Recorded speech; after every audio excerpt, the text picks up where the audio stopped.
Nous voilà de retour sur le plateau de notre podcast Prophète Décrypte. Encore une fois de plus, nous sommes à ce dernier numéro de la première saison, bien sûr. Nous ne nous séparerons pas, nous sommes toujours ensemble, mais pour cette saison, c'est la fin. Bonjour, prophète David Kainos. Bonjour, pasteur Jonathan. Ravi de te revoir. Le plaisir est partagé. C'est toujours un grand plaisir de partager avec toi le plateau de notre podcast Prophète Décrypte. Shalom, shalom, bonjour, bonsoir à nos téléspectateurs et internautes. Et merci encore une fois de plus à notre production Power Channel pour cette merveilleuse production, ce plateau et tout le reste. Nous ne sommes pas seuls. Ah ouais.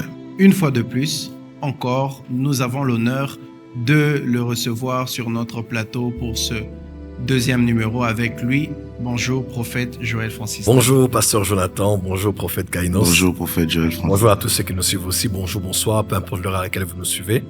Nous vous saluons dans le nom de Jésus-Christ, le Dieu des esprits des prophètes. Encore une fois, prophète, merci d'avoir accepté notre invitation. C'est un grand plaisir après la récente émission. Yes. Donc j'étais en hâte de venir. Et d'ailleurs, on a eu des répercussions. Ah ouais, des retours très positifs. En tout cas, merci à tous ceux qui ont partagé. On l'a vu un peu partout. Et merci. Je crois que celle-ci sera encore un peu plus intéressante. Amen. Oui, en tout cas, on était resté sur notre soif la dernière fois. Ah ouais. Et là, nous sommes de retour pour une nouvelle aventure. Alors, comme nous l'avons toujours dit, le Prophète Décrypte, c'est un podcast, une émission durant laquelle nous décryptons les services prophétiques. On se pose souvent beaucoup de questions sur les prophètes, quand est-ce qu'ils reçoivent leur message, comment ils le reçoivent, comment ils l'interprètent et surtout comment ils voient cela dans le monde spirituel. Et ça se passe ici dans Prophète Décrypte. La dernière fois, nous étions avec le prophète Joël Francis Tatou. Nous avons décrit quelques-uns de ses services et aujourd'hui, nous continuons un peu plus en profondeur dans ce décryptage. On va déjà passer à la première vidéo. Je rappelle le concept, c'est qu'on va suivre des extraits de services prophétiques.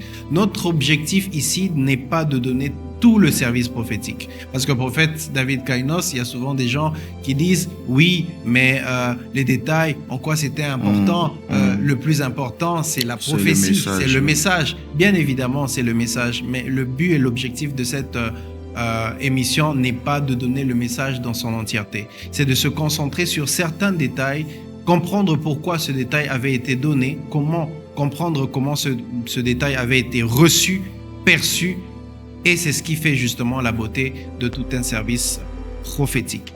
Nous allons donc entendre ou suivre déjà le premier extrait que nous allons ensemble suivre par la régie et on revient sur ce plateau. À très bientôt. Je vois un serviteur de Dieu devant le Seigneur. I'm seeing a servant of God before the Lord. J'essaie de capter ce que je vois dans mon esprit. I'm trying to capture what I'm feeling in my spirit. Mission mondiale, Église du Nazaréen.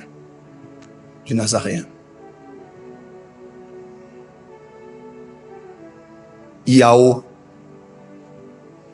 JJ, Clément.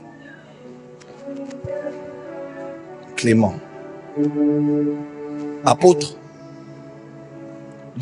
Clément, JJ, Yao, né en 1953, Born in 1960, mort en 2019, enterré le 7 décembre 2019.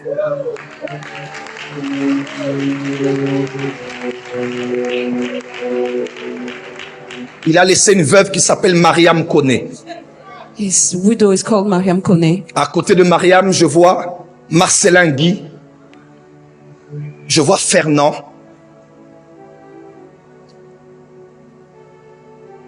Et son Moïse Élie. Il est où? Il est où, Moïse? Moïse Élie, c'est mon pasteur. C'est mon pasteur qui est à Vavois. Et c'est son père qui est Clément JJ Yao, qui est mort effectivement et qui a été enterré le 7 décembre. Je suis venu pour l'enterrement. Il était apôtre à l'église du Nazaréen, comme tu l'as dit.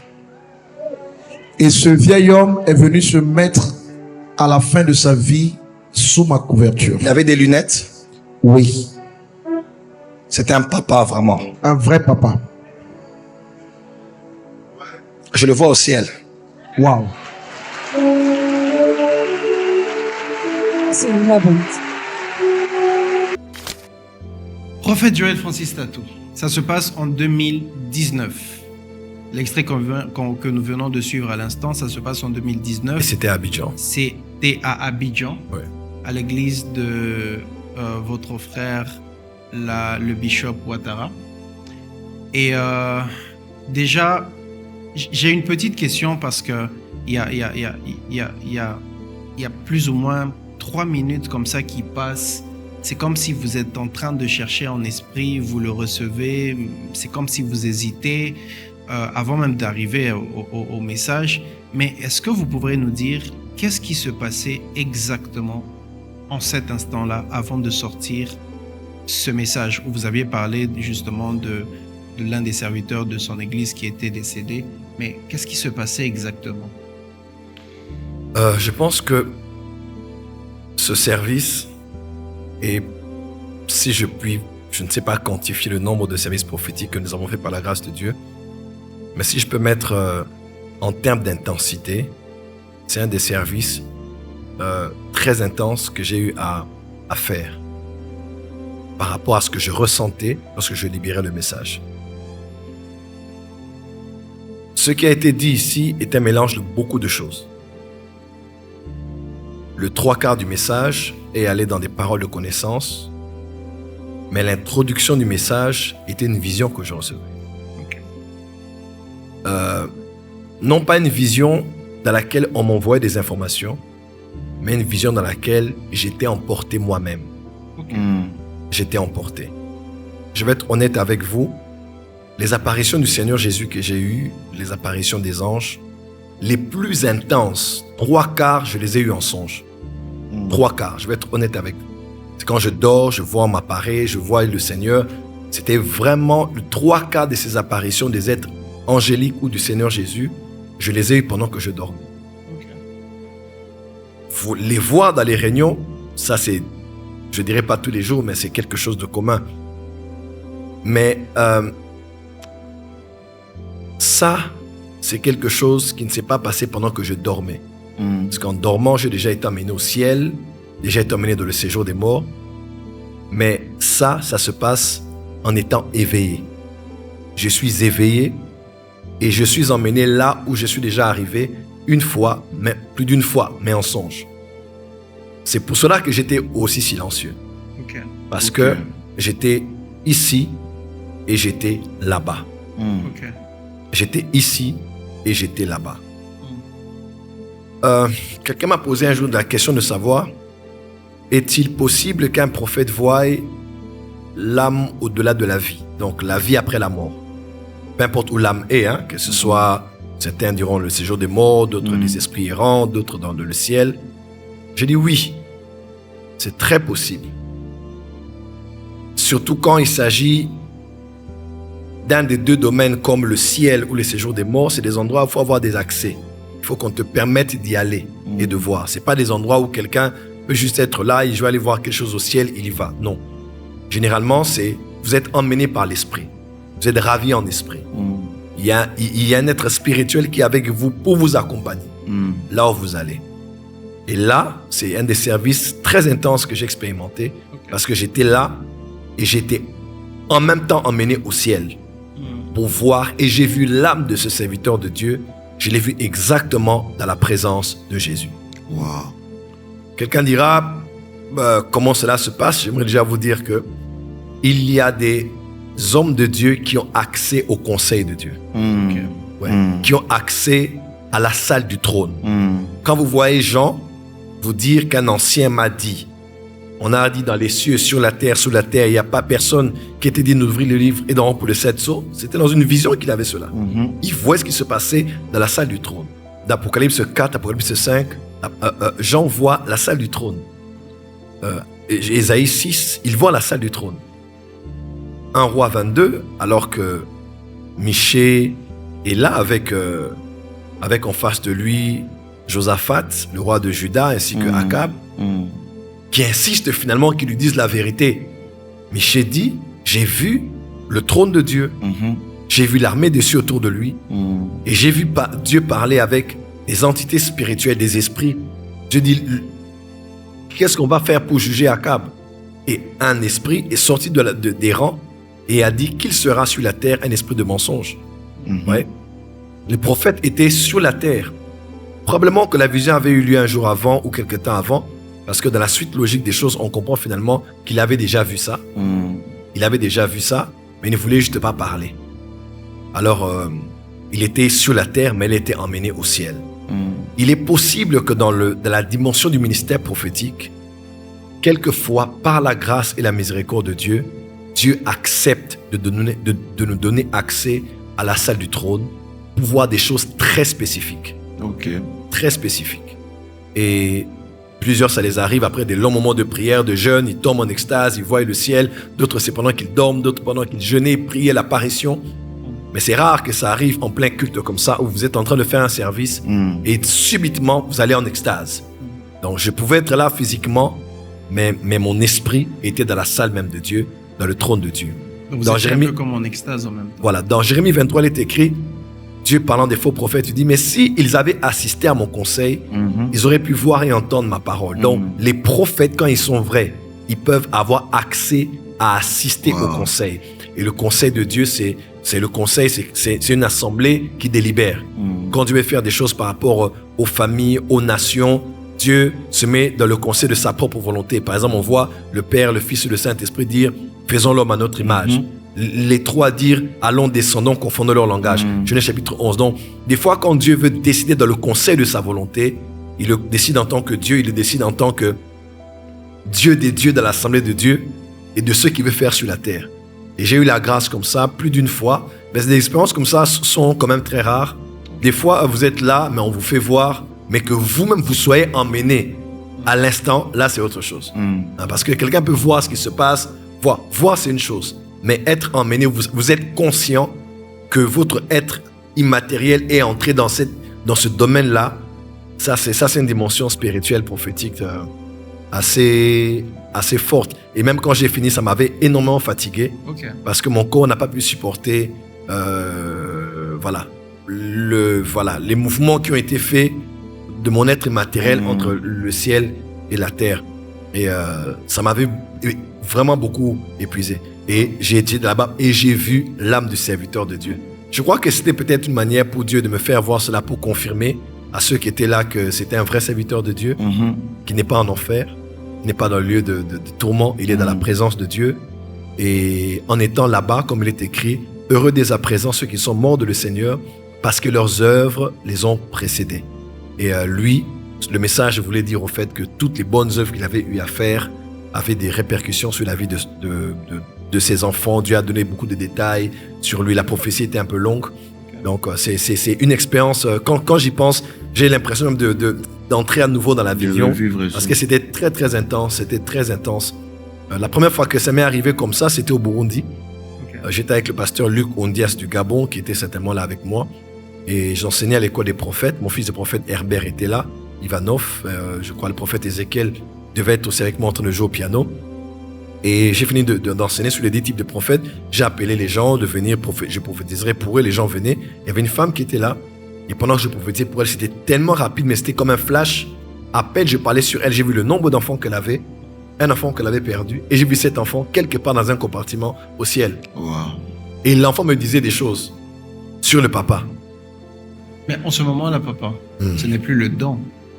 Ce n'est plus le don de la voyance que vous exercez. Si vous êtes vous-même, est-ce que c'est une grâce spécifique? C'est un enlèvement? C'est l'expérience de l'extase, on pourra le dire comment? Oui, ceux qui ont suivi la vidéo, par exemple, d'Abidjan, ils verront, à un moment, j'ai commencé à faire des commentaires. J'ai dit, Dieu m'avait dit quelque chose. Les temps viennent où les voyants verront ce que je vois lorsque je regarde. Qu'est-ce que Dieu voit en ce moment? Dieu voit tout. C'est dans cette dimension où les voyants vont devoir recourir au livre de géographie Wow. et étudier les planètes, le cosmos, pour vérifier si ce qu'ils ont vu en esprit est exactement ce qu'ils ont vu dans les livres. Ah, c'est Wow. ça. Ouais. Wow. Parce que les temps viennent où les prophètes, juste, vous savez, c'est pas que Dieu va vous révéler quelque chose parce que vous devez prophétiser ça ou écrire un livre, non. Dieu, les prophètes sont les amis de Dieu. Mhm. Ouais. Dieu aime partager sa science. On parle de la science des saints. Dieu aime partager son savoir à ses intimes. Il veut juste pas, just for the sake of sharing with his friend. Il veut partager ce qu'il a fait au ciel, comment il a créé les planètes, les météorites et tout ce qu'on voit dans les cieux là. Dieu peut aujourd'hui permettre à un prophète de voir ce que Dieu voit parce que Dieu lui prête ses yeux. Wow. Donc là, c'est au-delà de répondre aux besoins des gens. Mm. Là, c'est juste dans la dimension où vous devenez un ami de Dieu. Mm. Vous devenez un intime de Dieu, où Dieu vous partage les mystères qu'il y a dans l'univers. Lisez Job, vous allez comprendre. Quand vous lisez Job, Dieu lui parle des Pléiades, Dieu lui parle du zodiaque, Dieu lui parle de la grande ourse. Il lui parle des constellations. Il y a 88 constellations dans notre système solaire. 88 constellations. Et Dieu lui en parle. Je ne sais pas s'il avait déjà lu un livre ou consort, mais à l'époque, les Sumériens et les autres avaient déjà des connaissances très avancées.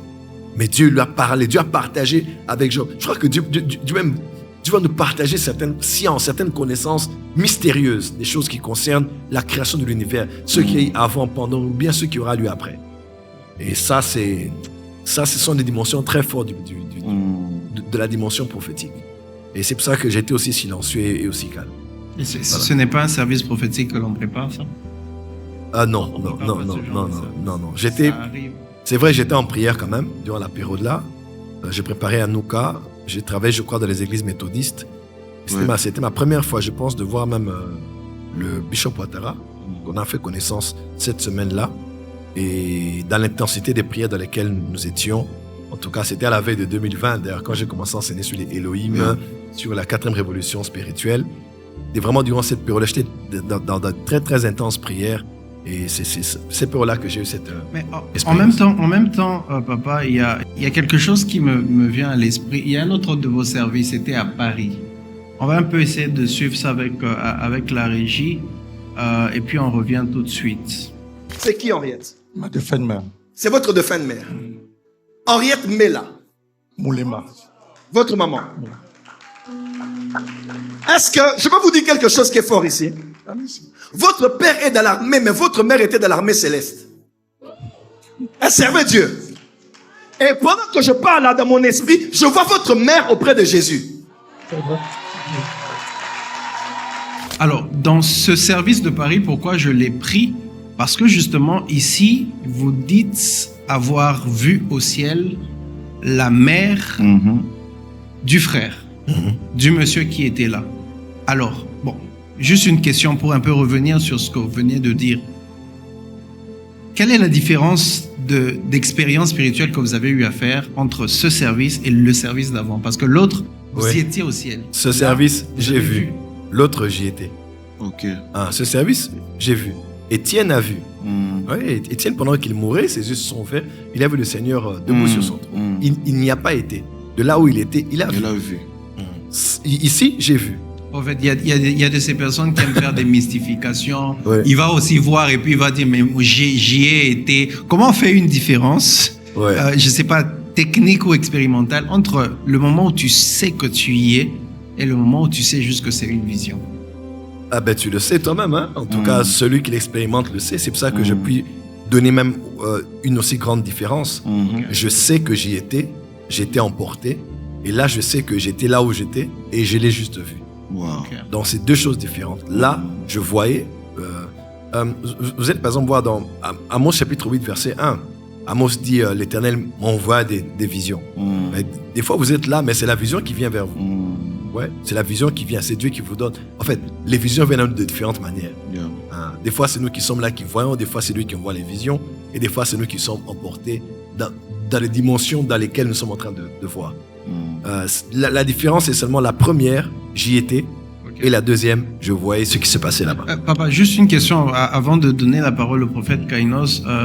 Juste une question, je sais que vous êtes un peu eschatologue aussi, mais est-ce que ça ne créerait pas débat de dire ouvertement devant l'Église, j'ai vu quelqu'un au ciel.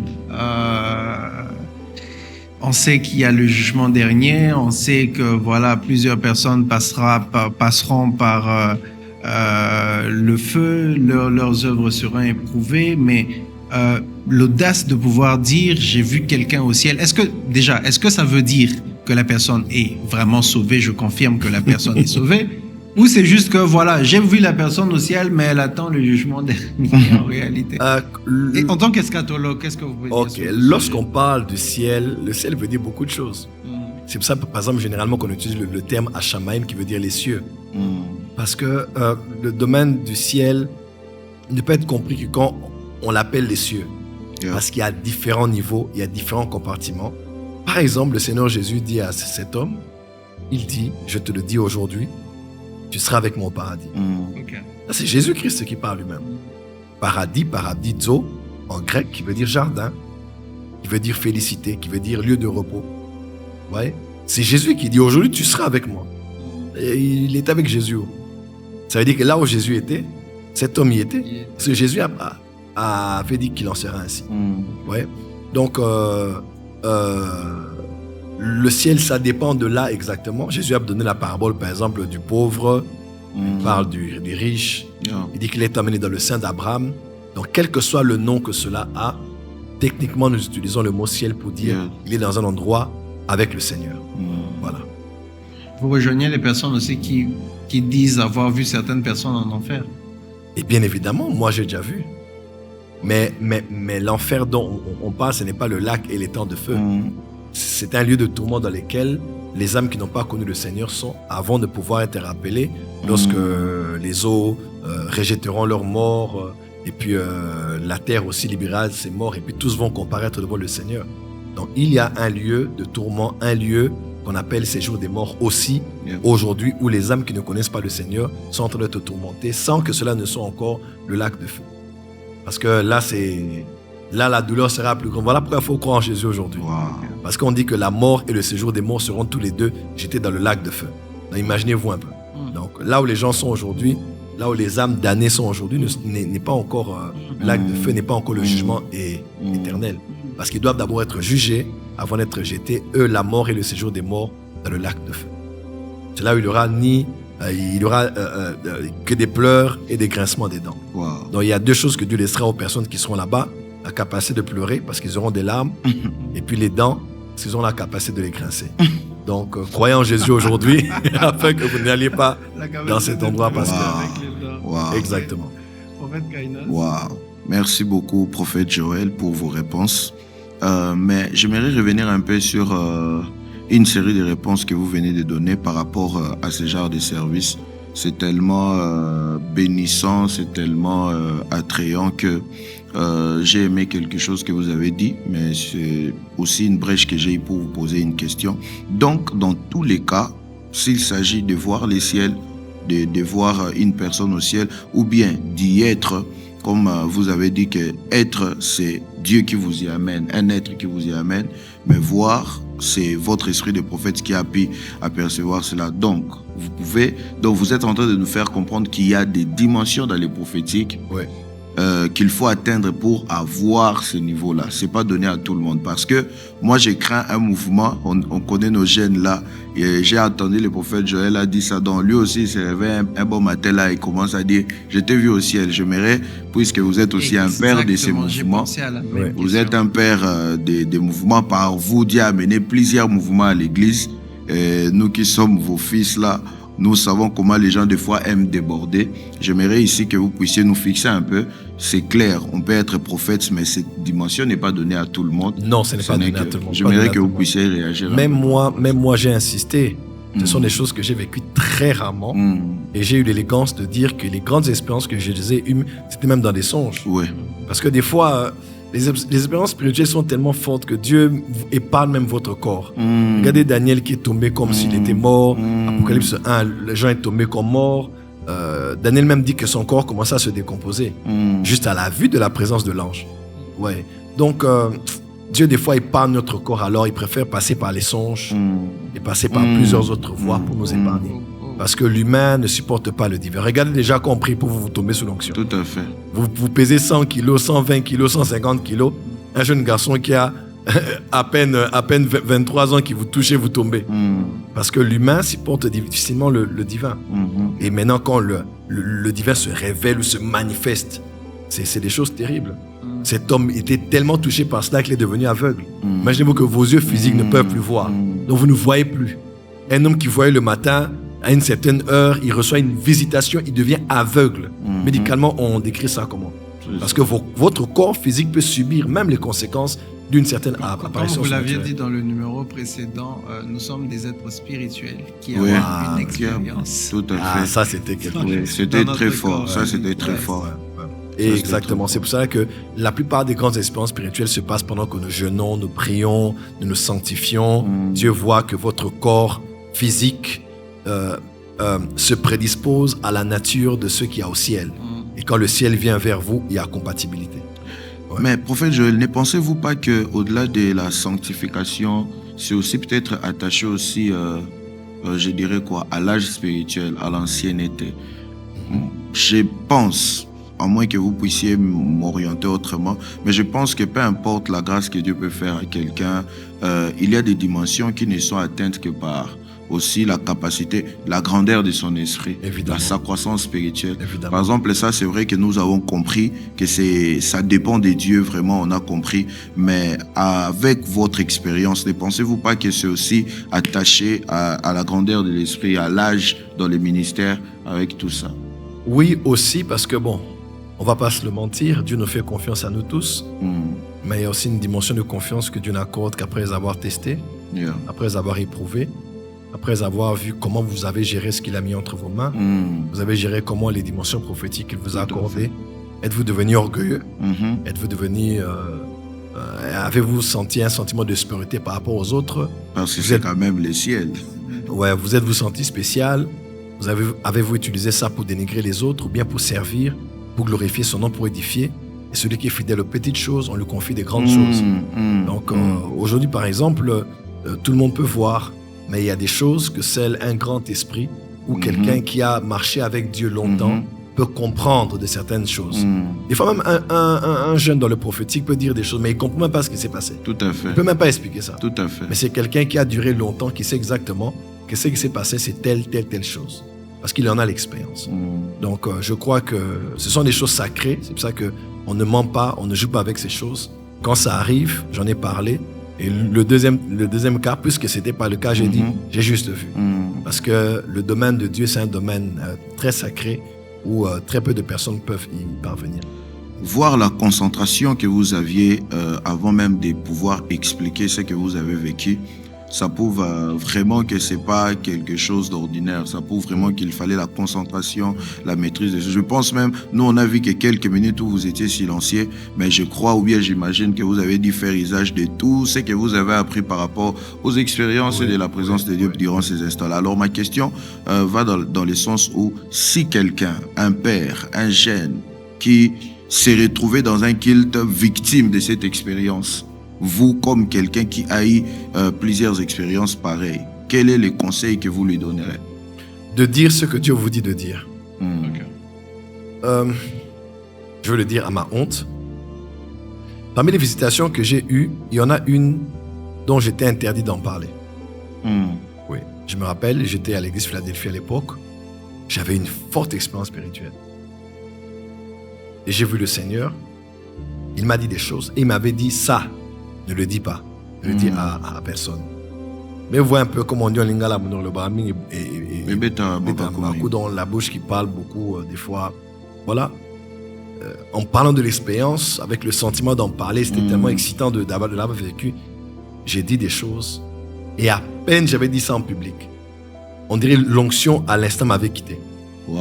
Le culte s'est bien passé après, mais je sais que j'avais violé une instruction qui m'avait été donnée. Une interdiction. Alors, des fois, pourquoi Dieu nous interdit? Moi aussi, je ne sais pas pourquoi. Je peux te donner toutes les théories, mais Dieu seul sait pourquoi des fois il te dit non. C'est ainsi que dans Daniel, il a dit, mais prends ce qui est là, celle. Parce qu'il y a un temps où on va en parler, mais ce n'est pas maintenant. Donc, quand vous avez des expériences comme ça, fortes spirituelles, Dieu comptera sur vous dans la mesure où vous êtes discret et vous savez vous taire face aux choses que vous voyez. Wow. Donc, le conseil que je donnerais surtout, c'est quand vous avez ça et qu'on vous dit de parler, parlez. Mais si c'était juste pour voir, on vous dit des choses, de les garder. En tout cas, gardez-les très précieusement parce que votre vie en dépend aussi. Mais dites ce qu'on vous demande de dire et pas plus. Voilà. Excusez-moi parce que quand une deuxième fois, vous ne faites pas, troisième fois, vous ne faites pas, Dieu vous fait confiance comme il fait confiance à tout le monde, mais il ne fait plus confiance à la dimension de vous confier de plus grandes choses. Ça, c'est fort. Ouais, donc on vous fait passer d'abord, on vous mesure et puis on vous fait traverser. Ézéchiel 47. Parce que Dieu ne fait traverser que ceux qu'il a mesurés. Mesurez votre capacité à être humble, votre capacité à être discret. Il mesurera tout. Parce qu'on ne peut pas avancer tant qu'on n'a pas été mesuré. Voilà un peu. Vous êtes sur le plateau de Prophète des Cryptes. Nous recevons aujourd'hui le prophète Joël Francis Tato pour la deuxième fois. C'est une grâce de l'avoir. Et nous profitons justement pour vous demander si vous avez des questions, si vous avez des préoccupations. N'hésitez pas d'envoyer par toutes les coordonnées qui s'affichent sur vos écrans. Et nous allons répondre à vos questions au fur et à mesure que nous avançons dans les prochaines productions. Alors, on va suivre ce prochain extrait. Ça se passe cette fois-ci, on a commencé à Abidjan. C'était Abidjan, on a commencé. On a commencé à Abidjan.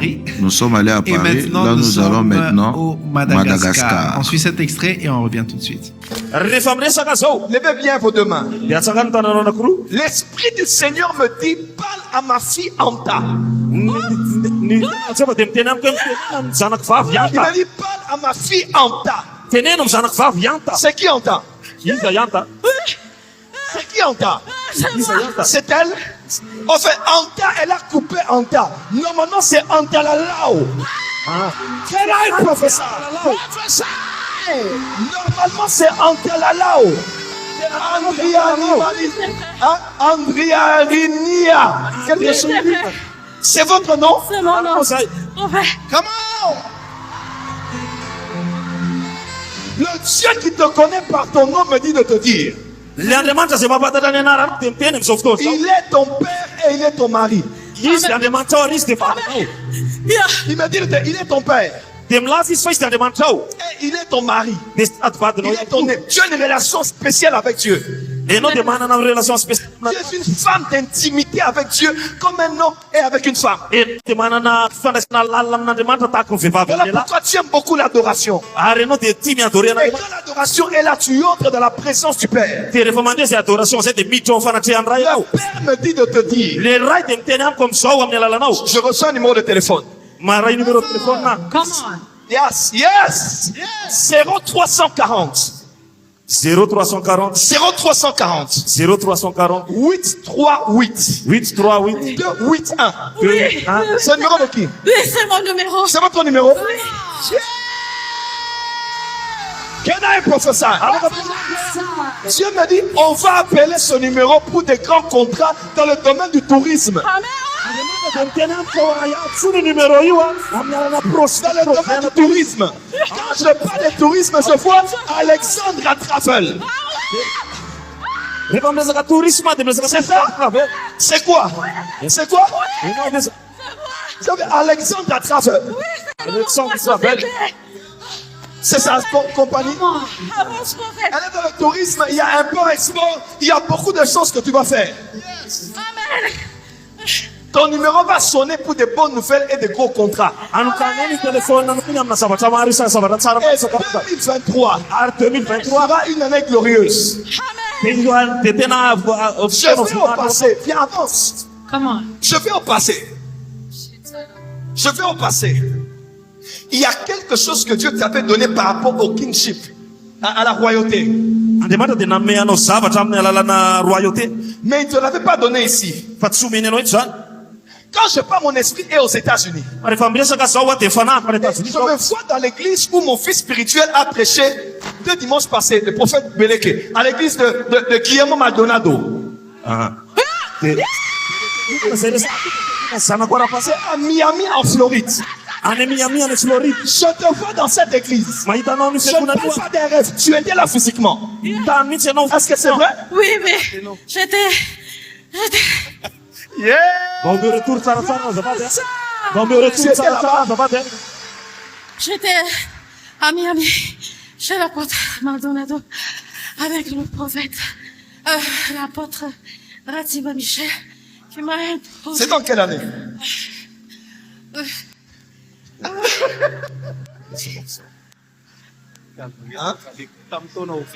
Ah, Tiens, de voisin. c'était en 2000. J'étais là-bas 2 fois. Atalalavo. Andalalao. Atalalao. Abirahim. Non. Là, nous sommes au Madagascar. Il n'y a rien de plus dur que de prophétiser à j'imagine. Antananarivo. Parce Ils ont que des noms voilà, les noms sont très kilométriques. kilométriques. Et des fois, eux-mêmes, même pour lire, c'est des fois difficile.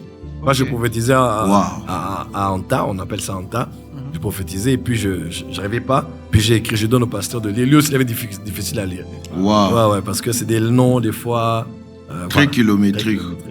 Donc, moi, ma première question, on est parti de Abidjan, on est allé à Paris, Paris. et maintenant nous sommes au Madagascar. Madagascar. Vous ne vous sentez pas parfois déphasé pour les noms des individus qui changent? Ici, c'est facile. Hein? Les Quand cultures qui Tu changent. peux recevoir Patrick, c'est Matondo. Matondo. Dorcas.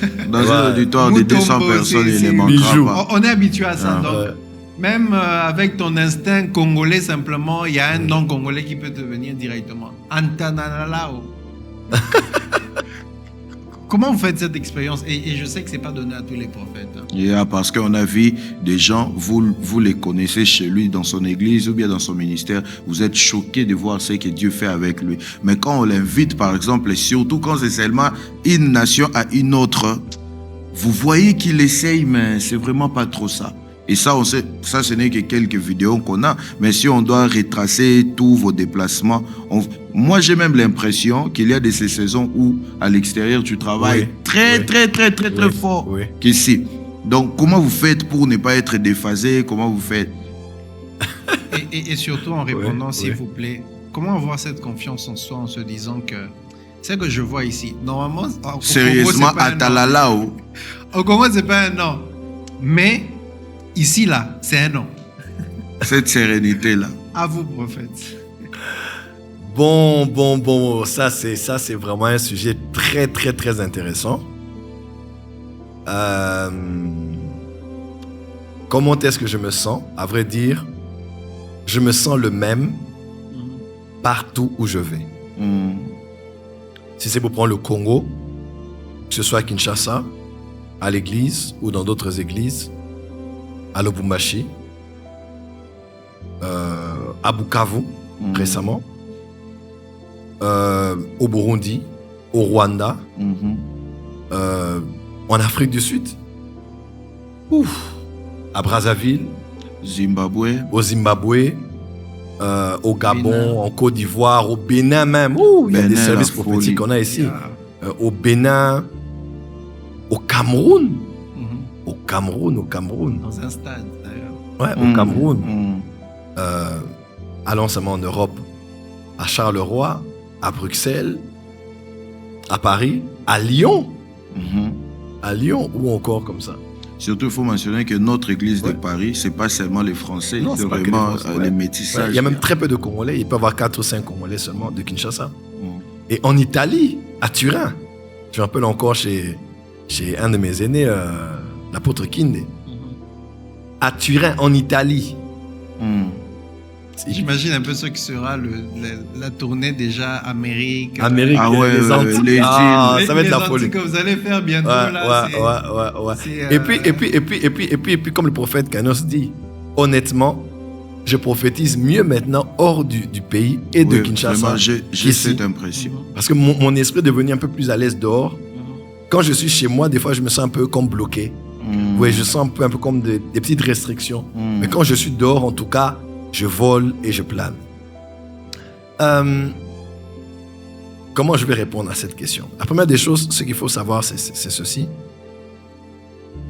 Je vais parler, en tout cas, avec beaucoup d'humilité. Ce n'est pas pour me faire une opinion particulière de ma personne, Mais je vais parler un peu en étant hors de moi et en faisant une analyse de comment ça se passe. Nous tous ici qui sommes prophètes sommes témoins que certains prophètes sont très forts chez eux, mais quand ils sortent du pays, c'est compliqué. Yeah. Un autre continent, c'est compliqué. Tu le vois très fort dans sa ville natale, très fort dans son pays d'origine, mais quand il sort, il n'arrive pas à naviguer aisément en esprit avec les détails, les noms, les adresses, les numéros de téléphone et tous ces détails-là. On se dit, on dirait que le même Saint-Esprit a été réduit à l'extérieur comparativement à l'intérieur. Qu'est-ce qui s'est réellement passé? Déjà, vous devez savoir ceci. Il y a une différence entre être un grand esprit et être charismatique. Être charismatique, c'est opérer dans les dons spirituels. Être un grand esprit, c'est avoir développé son esprit à un niveau où, au-delà même des dons spirituels, votre esprit a la capacité de s'imposer, peu importe le territoire. Dans chacune de vos réponses, il y a des questions. Voilà. Par exemple, la parole de connaissance agira partout parce que le Saint-Esprit est partout. Vous voyez, la parole de connaissance que j'ai en moi, je peux la manifester à Genève, je peux la manifester à Puerto Rico, je peux la manifester en Australie, parce que le Saint-Esprit est partout, il donne des détails sur la vie des gens. Mais bizarrement, tout le monde ne le manifeste pas avec autant de détails partout. Pas parce que le Saint-Esprit est limité, mais parce que la région dans laquelle on est, vous connaissez le monde spirituel, a des esprits qui lui sont soumis. Vous voyez, a des esprits qui ont le contrôle de ces régions-là. Alors des fois, un homme de Dieu, là où il travaille, là où l'autel de Dieu est établi, là où Dieu l'a oint, du pays duquel il a été sorti, son esprit fonctionne normalement parce qu'il a prié là, Tout à fait. honoré ses vœux là, donné ses dîmes là, jeûné là, eu des espérances de Dieu là. Son ciel est ouvert et la facilité que ses dons se manifestent avec son esprit est beaucoup plus aisée. Maintenant, lorsqu'il sort, il a le Saint-Esprit, il a les dons spirituels, mais l'environnement n'est pas le même. Parce que dans l'autre environnement, il y a des principautés, il y a des atmosphères, vous voyez un peu, il y a des blocages de monde spirituel qui font en sorte que le don va se manifester, mais à un niveau réduit. Parce que son esprit n'a pas la capacité de percer, de dominer et même de régner dans l'atmosphère. Voilà pourquoi j'ai toujours conseillé aux gens, nous par exemple, on a travaillé, parce que, disons-nous un peu, la voyance c'est quoi? Donner une parole de connaissance c'est quelque chose, mais naviguer en esprit, du ciel vers la terre, d'un lieu vers un autre lieu, d'un temps vers un autre temps, passé, présent, futur, ça c'est maintenant l'exercice de votre esprit, parce que la voyance c'est la collaboration intime entre votre esprit et un don prophétique. Vous voyez un peu? C'est quand votre don prophétique travaille main dans la main avec votre esprit, où le Saint-Esprit vous donne un don, mais votre esprit humain, qui à un certain niveau, peut collaborer avec le don. Par exemple, Dieu, le Saint-Esprit vous révèle, voilà que la maison est au niveau de Lemba, avenue Chamba numéro 56. Vous voyez? Mais maintenant, ça c'est le don spirituel. Maintenant, dans la voyance, votre esprit maintenant, dans la volonté, dans la conscience de votre esprit, vous vous dites non, je vais aller voir ce qu'il y a dedans. Bien quand quelqu'un dit prophète avance, prophète détaille, alors ou même quelqu'un vous dit, alors si c'est Dieu qui te parle, détaille comment est la maison. Là, c'est pas forcément le Saint-Esprit. Là, c'est ton esprit maintenant qui va, qui avance. Dans Ézéchiel 8, vous allez voir, la main du Seigneur est tombée sur lui. Il était emmené entre cieux et terre. Il est emmené même à la porte du temple où il a vu l'idole qui excite la jalousie de l'Éternel.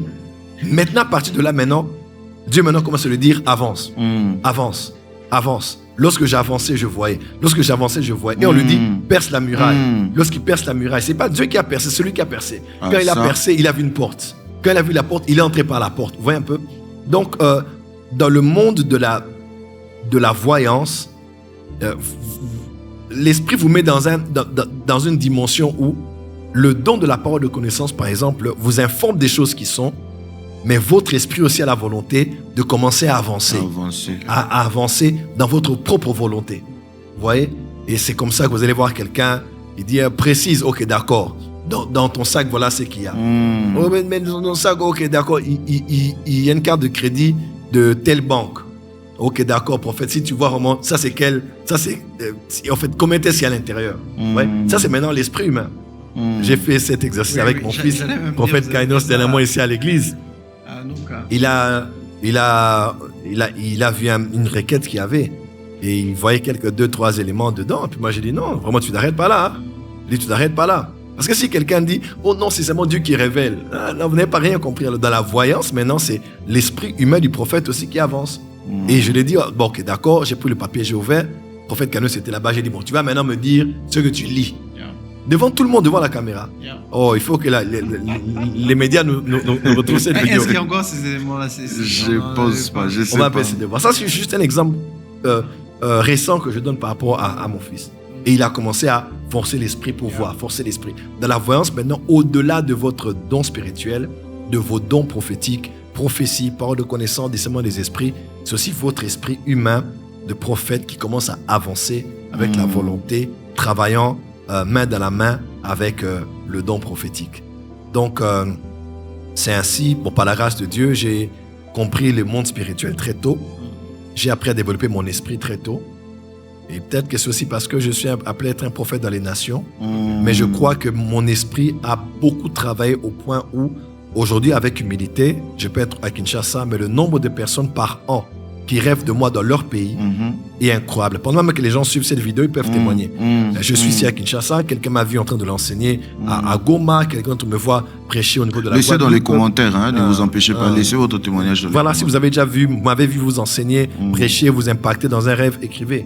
Parce qu'au fait, ça révèle juste l'état de l'esprit de la personne que vous voyez, combien loin elle peut aller. Et si je suis ici, mon esprit peut aller dans tous ces pays, toutes ces villes, même que l'on ne connaît pas. D'autres m'ont vu en Arabie Saoudite, d'autres m'ont vu au Qatar, d'autres m'ont vu à Dubaï, même plus loin au niveau d'Abu Dhabi et qu'on sort en Chine, n'en parlons même pas.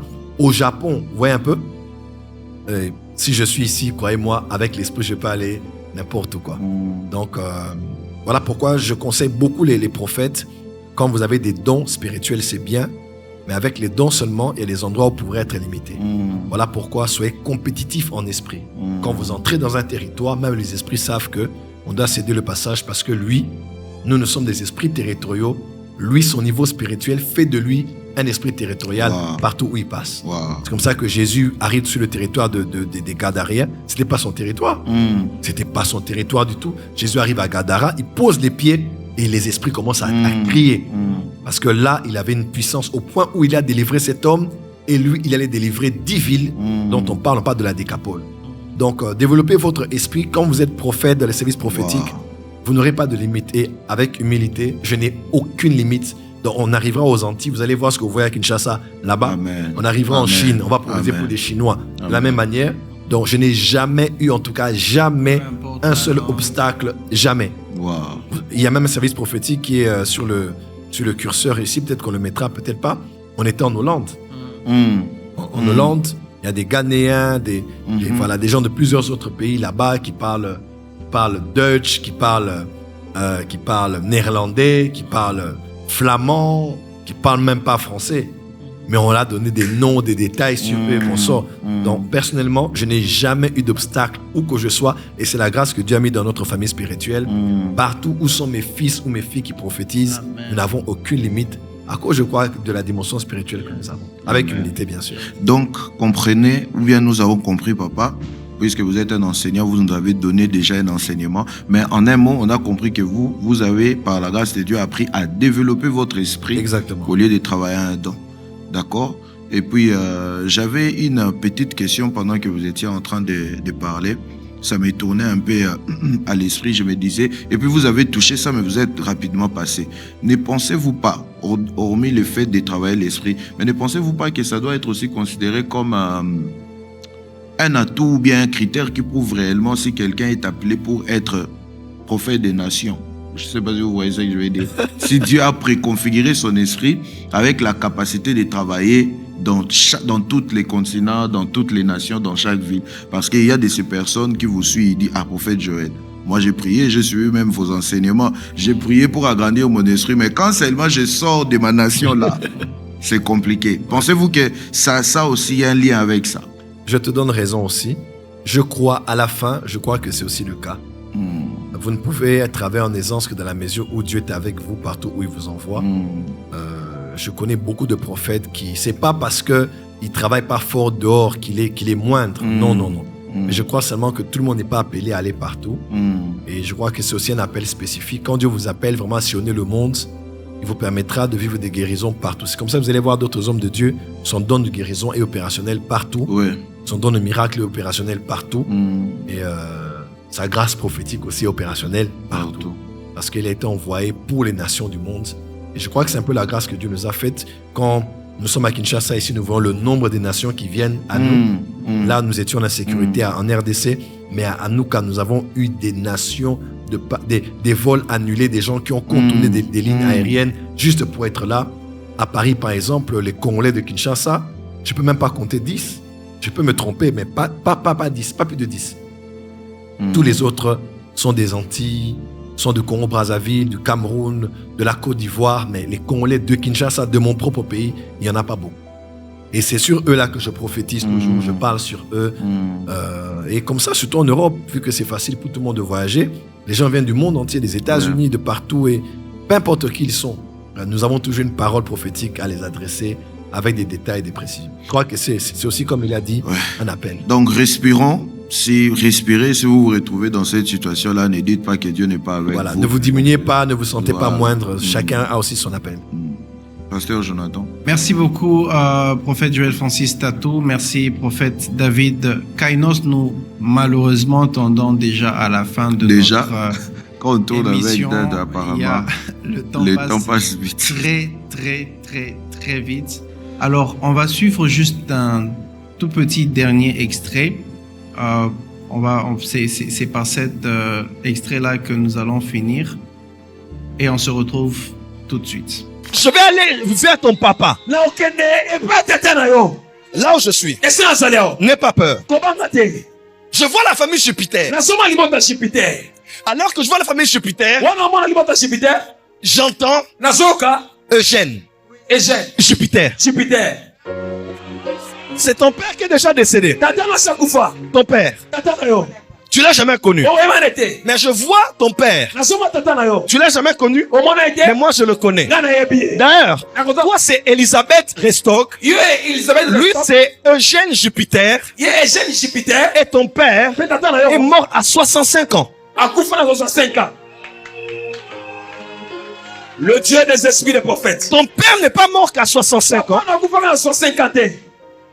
J'ai ta vie comme ça devant moi. Je remonte. Ton père, Eugène Jupiter, est mort à 65 ans. On l'a enterré à Martinique. Je vois Fort-de-France. Fort-de-France, il y a une poste à côté. Je vois le cimetière. Le cimetière Trabo.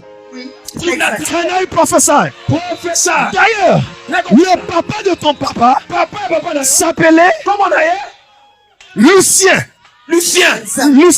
Jupiter. Et sa maman s'appelait Julienne. Lussard. Julienne Lussard. Wow. Ici, on est de retour à Kinshasa en 2019. À bord des cieux Kinshasa, bien sûr, en 2019. Là, on a eu une délégation qui est venue de la Martinique. Et de la Guadeloupe. Guadeloupe. Ils étaient vraiment venus, c'était un bon nombre de visiteurs internationaux. Et vous êtes mis à prophétiser sur une dame qui n'avait jamais connu son père. Elle n'avait jamais connu son père. Elle ne connaissait même pas l'identité, en fait, de son père. Elle avait des doutes, on lui disait que c'était l'un ou l'autre. Elle avait à peine appris le nom donc d'une famille. Mais elle ne savait pas. Et vous lui donnez le nom de son père, le prénom, le nom, son grand-père, et vous lui révélez même le mari de la femme du grand-père. Yes. Et vous révélez même à quel âge son père est mort. Décédé. Et où est-ce qu'il a été enterré. Aussi où est-ce qu'il faisait partie d'une association. Je crois, voilà, j'ai parlé de ça aussi. Et d'ailleurs, même lorsqu'on avance un peu plus, on voit maintenant là où la dame est en train de pleurer, elle dit que elle n'a jamais su, et c'était parmi ses sujets de prière. À son âge, elle priait ne pour connaissait ça, pas son père. juste Elle a à vécu son âge. toute sa vie sans savoir son Et il père. faut se dire quand même que c'est une réalité qui dérange beaucoup de personnes. Ouais. Malheureusement, Et moi, une ouais. fois, à l'église aussi, j'ai déjà parlé avec une sœur qui n'a jamais connu son père. Vous savez, les relations parfois extra-conjugales. Et c'est vraiment une vraie question. Est-ce que les prophètes peuvent être au moins pour orienter dans ce sens? Ça, c'est déjà la première question. Ah non, la dimension prophétique, excusez-moi, n'a pas de limite. Elle n'a pas de limite. Et le Dieu qui révèle ce qui est caché, il révèle vraiment ce qui est caché. Amen. Ce qui est caché à vos yeux, aux yeux de votre mère. Même ce que quelqu'un a caché, votre mère a pu cacher ça. Vos parents peuvent vous cacher ça. Mais le Dieu qui voit tout, qui sait tout, et c'est Dieu qui parcourt la terre. J'ai toujours été édifié par ce service parce que c'était un soir, la prophétesse Sarah, quand tu vois, nous informe, elle viendra avec des gens. J'étais même malade, pour ceux qui me connaissent. J'étais très souffrant ce jour-là. Peut-être les protocoles peuvent se rappeler. J'étais très, très fiévreux. J'étais assis, j'étais en train de trembler. Et j'ai dit, j'allais quand même travailler.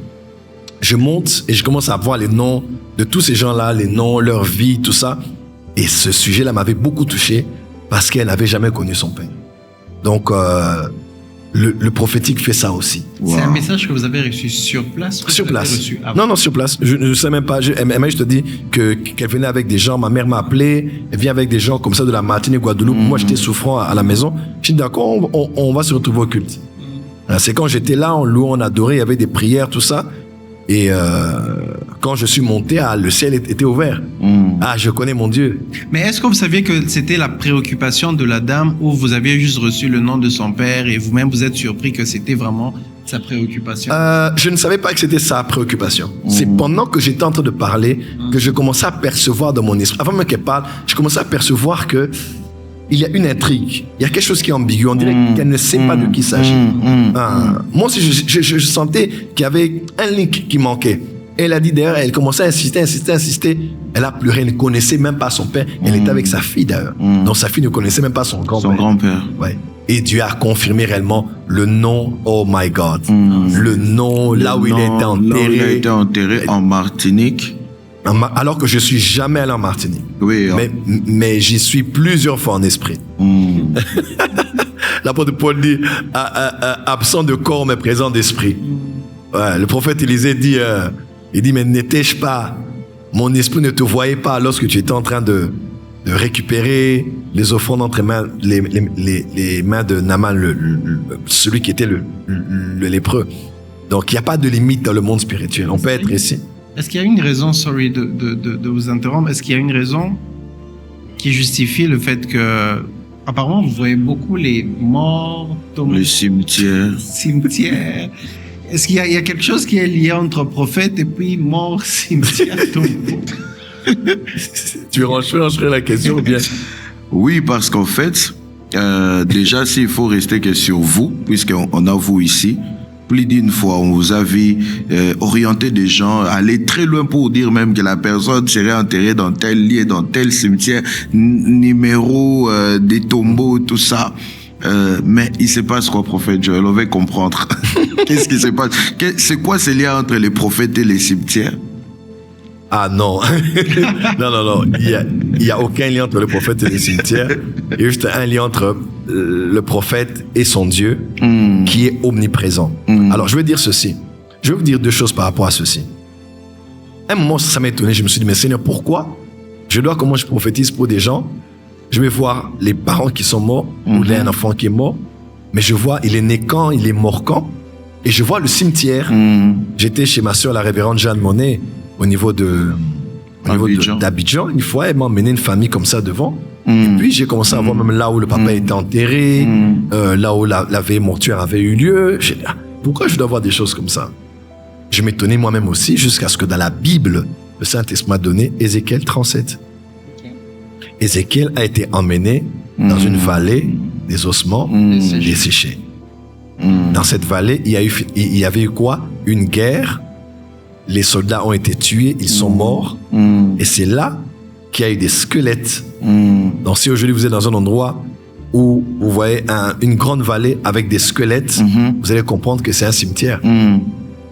Ouais. C'est un cimetière, c'est là où les morts sont morts. Tout à fait. Là où les morts ont été enterrés ou bien où leur corps a été séché.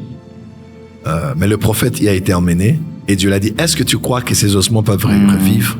Donc l'Esprit de Dieu peut vous emmener dans un endroit comme ça, juste pour vous donner de comprendre certaines choses qui se sont passées. Ok. Mais de deux, je vais être très honnête avec vous, à chaque fois que j'ai été emmené dans ce genre d'endroit, et surtout quand c'est la voyance, c'est-à-dire, je sais que c'est tel, par exemple, là dans la prophétie, j'ai donné le nom du cimetière. Mais à un moment, quand vous avancez, vous allez voir, je détaille même que je voyais, c'était quand on peint en blanc, et puis qu'on est à dehors, dedans, on voit comme l'extérieur aussi, la grande route. Ça, c'est maintenant mon esprit qui a forcé pour aller voir. Oui. Ça, c'est différent de je savais. Mais là, moi, j'ai forcé mon esprit pour essayer de voir là. Mais bon, c'était pas important. J'ai fait sortir mes yeux. Mais à chaque fois que j'ai cette expérience de voir ce genre de lieu, prophète Kainos, je ne te mentirai pas, ça m'a épuisé beaucoup d'énergie. Ok. Ouais, beaucoup d'énergie. Tous ceux qui voient en esprit savent que l'on peut voir, mais qu'il y a des endroits qui nous puisent notre énergie spirituelle plus que juste le fait de pouvoir voir. Voir ton sac, voir ta poche, voir les intentions du cœur, les pensées, voir le passé, voir le présent. Mais il y a des lieux où quand ton esprit y va, ton corps va en subir les conséquences. Parce que le lieu où tu vas, à cause des atmosphères, à cause aussi des esprits, vous voyez, des esprits qu'il faut vaincre pour que ton esprit aille jusqu'à voir telle chose. Parce que le secret, c'est le secret. Hein? Ah oui, il faut faire attention. Quelqu'un qui cache son argent dans son coffre-fort, c'est quelque chose. Mais est-ce que vous savez qu'il y a des rituels spirituels que l'on fait pour cacher des choses? Pour que personne ne soit informé que cette chose se faisait par tel membre de la famille. Que tel fétiche est caché dans tel endroit. Que tel pouvoir spirituel est caché dans tel lieu du village. Maintenant, toi, prophète, tu vas voir ça. Ouais. Donc, il y a des endroits comme ça vous fatigue. Comme ça que tu dors, tu vois que tu es en train de te battre avec des gens, tu prends ton enfant, tu fais sortir l'enfant d'une maison qui est en train de brûler, et quand tu te réveilles, papa, tu dormais là, tu n'as pas couru, tu ne t'es pas battu, ton corps n'a rien fait, mais dans ton être immatériel, tu t'es vu en train de courir, de te battre, de sauter des murs, de courir avec un enfant, de protéger l'enfant, de te battre avec des géants. Mais quand tu rentres dans ton corps commence à transpirer. Tout à fait. Ton cœur commence à battre comme si tu as couru du coin de chez toi jusqu'ici à la maison. Comme pour dire, le corps peut subir aussi les conséquences des mouvements spirituels que ton esprit a eu à faire dans le monde des esprits. Vous voyez un peu? Donc ça, c'est des choses qu'il faut vraiment, vraiment savoir. Parce qu'il y a des choses qui peuvent vous fatiguer physiquement, vous épuiser physiquement. Et chaque fois que mon esprit a eu à aller dans certaines zones du monde, j'ai vu qu'il y a certains endroits qui m'ont épuisé beaucoup plus que dans certains lieux. Quand j'étais à Turin, par exemple, j'étais à Turin en Italie. Ça, c'est des choses que j'ai vraiment vécues. Quand j'arrive en Italie, le premier soir, j'ai une ou deux paroles de connaissance du don spirituel.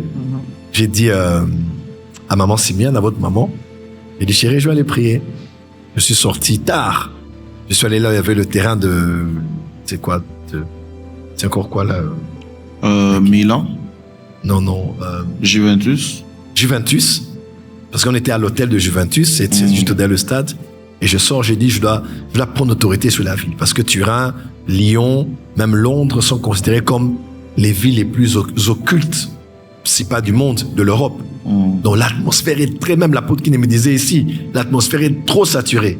Mais il y a façon, j'avais prophétisé à Turin. C'est quand je suis allé, j'ai dit non, je dois parler au monde spirituel ici.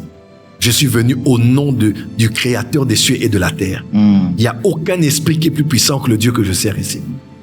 Et comme le stade, c'est un lieu qui rassemble tous les habitants, c'était pour moi un point de repère, de prier avec la terre pour la ramasser tous les pas des gens qui ont déjà foulé ce lieu-là. Et je veux prendre cette ville parce que je suis en train de prier pour la terre du lieu où toute la ville se rassemble. Donc comme j'ai prié, j'ai déclaré, j'ai prié, j'ai déclaré, j'ai fait des prières dessus. Le prophétique était une autre dimension. À Turin, comme à Kinshasa. Donc, généralement, ça nous arrive parce que c'est biblique aussi. Mais de l'autre côté, bon, c'est pas toujours important d'en parler. Hein. Les gens risquent de faire allusion à la nécromancie ou à des choses comme ça. Nous, on ne prie pas les morts, on n'a aucun lien avec les morts. Dieu qui peut montrer la maternité, là où la personne est sortie du ventre de sa mère. L'Esprit peut aussi montrer le lieu où la personne a été enterrée. Pourquoi pas? Alors, Dad, puisqu'on en parle, c'est vrai qu'on est déjà en train de désamorcer, mais puisqu'on est sur ces sujets, peut-être vous ne savez pas, nous, on attend certaines personnes parler à gauche et à droite. Nous, dans notre maison, on ne croit pas à ça, on ne pratique pas ça, mais puisque vous êtes une voix, vous êtes un père, je vous expose ça et puis j'aimerais que vous puissiez décourager ou bien mettre en garde surtout cette génération. Vous ne l'avez peut-être pas appris, mais il y a des gens qui laissent attendre aux autres que pour travailler le prophétique, il faut aller prier dans des cimetières, il faut aller dormir dans des cimetières, il faut aller prendre, je sais pas moi, la terre de tel coin ou tel autre. Et peut-être vous ne le savez pas, dans la ville de Kinshasa, il y a des jeunes qui se perdent comme ça. Ouais. Donc, puisque vous êtes un père, vous êtes là, on a parlé des cimetières dans des visions, j'aimerais que vous puissiez aussi mettre en garde par rapport à ça. Ça, c'est très, très important d'en parler. Parce que je ne mentirai pas, j'ai appris beaucoup de choses toutes ces années.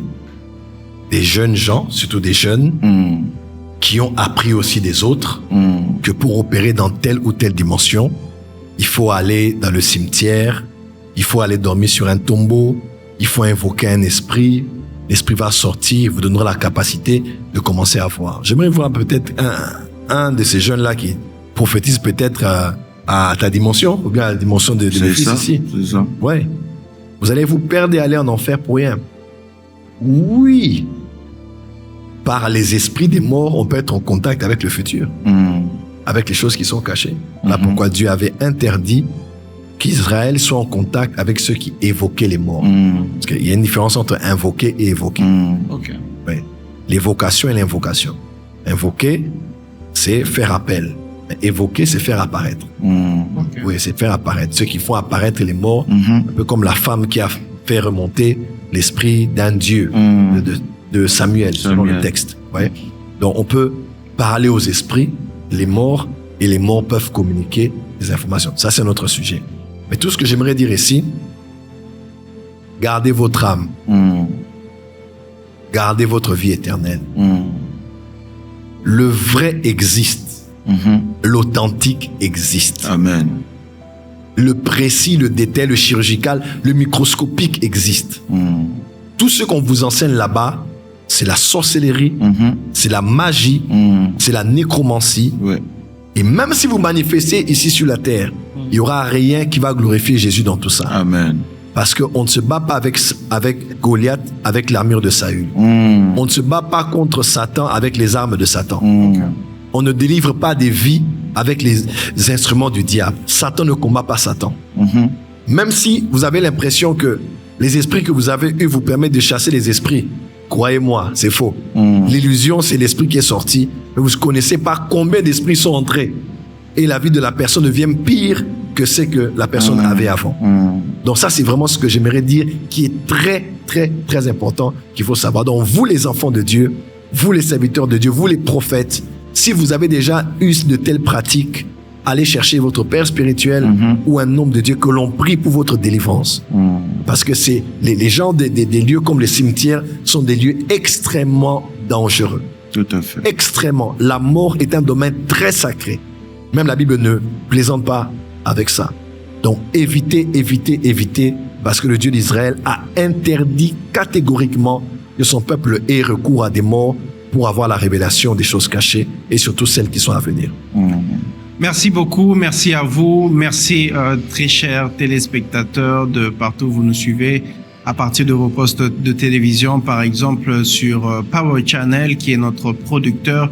Nous sommes très ravis de vous avoir eu dans ce dernier numéro de cette première saison. On va se retrouver surtout à la prochaine saison et qui sait qui seront nos prochains invités. Merci, prophète David Kainos. C'est moi qui te remercie, pasteur Jonathan. D'ailleurs, nous remercions tous notre père spirituel, le prophète Joël Francis.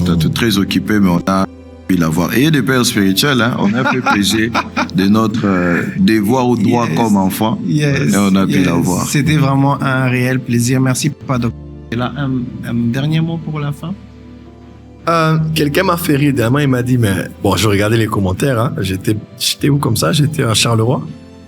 Prophétiser, c'était pour des Européens, pour des Belges, c'est-à-dire pour des personnes blanches. S'il faut parler à la manière des Congolais, pour qu'on comprenne mieux. Et quelqu'un a écrit, il a dit, mais où sont ceux qui disent que ce sont les Makiona? Ce sont les Makiona. Et j'ai vu moi-même, et puis j'ai souri, j'ai dit, bon, on travaille même pas pour prouver à qui que ce soit, mais peut-être que Dieu le permet aussi comme ça pour que plusieurs qui sont chez nous et qui croient qu'il y a toujours des arrangements, on a payé quelqu'un, on a utilisé des gens, et la plupart aussi, comme on a dit, commencent à ne recourir qu'à ça ou à ça pour commencer à travailler. Malheureusement. Alors, ils croient que il faut avoir appelé un ami qui te mette en contact avec quelqu'un où tu vas prêcher. Le pasteur là va te donner les disques, va te donner les éléments des gens. Non, ok, c'est bon, faites à Kinshasa, allez faire ça à Brazza.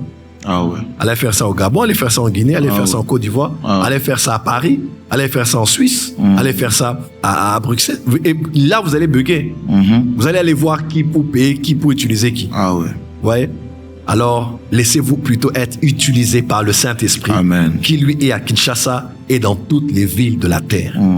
En tout cas, chers frères et sœurs de le Seigneur, le conseil avec lequel je termine ce prophète décryptage, c'est vraiment de vous encourager à savoir que le vrai existe. L'authentique et l'original existe. Il atteint les buts de Dieu. Il impressionne, il est spectaculaire, mais après il emmène plusieurs au salut, il édifie, il construit l'église, il permet d'aimer plus le Seigneur, de se rapprocher de lui, et il nous rend illimités. Aujourd'hui, moi ainsi que mes fils, on peut aller n'importe où, et les grâces qu'on voit ici, on les voit partout, parce que nous sommes connectés au Dieu qui est partout, qu'on appelle le Dieu omniprésent, qu'on appelle aussi le Dieu omniscient. En tout cas, soyez encouragés, bénis. Merci à vous tous de m'avoir reçu, à vous deux de m'avoir reçu dans cette émission. J'ai la joie de revenir à la prochaine fois. Mais sinon, déjà, parce qu'il y a beaucoup à dire, il y a beaucoup à dire. Mais du peu qu'on a pu dire, j'espère que vous en avez été édifiés. Soyez bénis et bon vent à notre émission. Et merci à Power Channel et à toute la réalisation. Alors, au Seigneur, merci Power Channel, merci nos différents partenaires, entre autres Famblos Design, avec qui nous avons commencé depuis le départ, qui se charge justement c'est la structure qui se charge de la décoration du beau décor que vous voyez autour de nous. Ils sont dans la peinture, dans la rénovation des bâtiments, dans la création de meubles, le relooking de meubles, la décoration intérieure. Vous pourrez les contacter à plus 243 97 61 38 130. Je reprends plus 243 97 61 38 130. Merci à Power Channel et je laisse la parole au prophète. Dans cette même lancée, vous voulez devenir notre partenaire, vous voulez exposer quelque chose, vous voulez nous soutenir. Il y a des gens qui disent nous sommes bénis, nous sommes édifiés, c'est un bon programme, que ça ne s'arrête pas. Il y a beaucoup de choses qui sont mises en place. Vous voulez participer ou bien s'aimer dans ces podcasts, surtout les premiers dans toute la francophonie avec ces concepts. Vous pouvez nous joindre par les numéros qui sont affichés au bas de vos écrans et on va vous accueillir, on va voir à quel niveau on pourra nous tenir la main et avancer. Prenez soin de vous, rendez-vous à la prochaine saison et au prochain numéro. Que Dieu vous bénisse. Shalom. Shalom, shalom.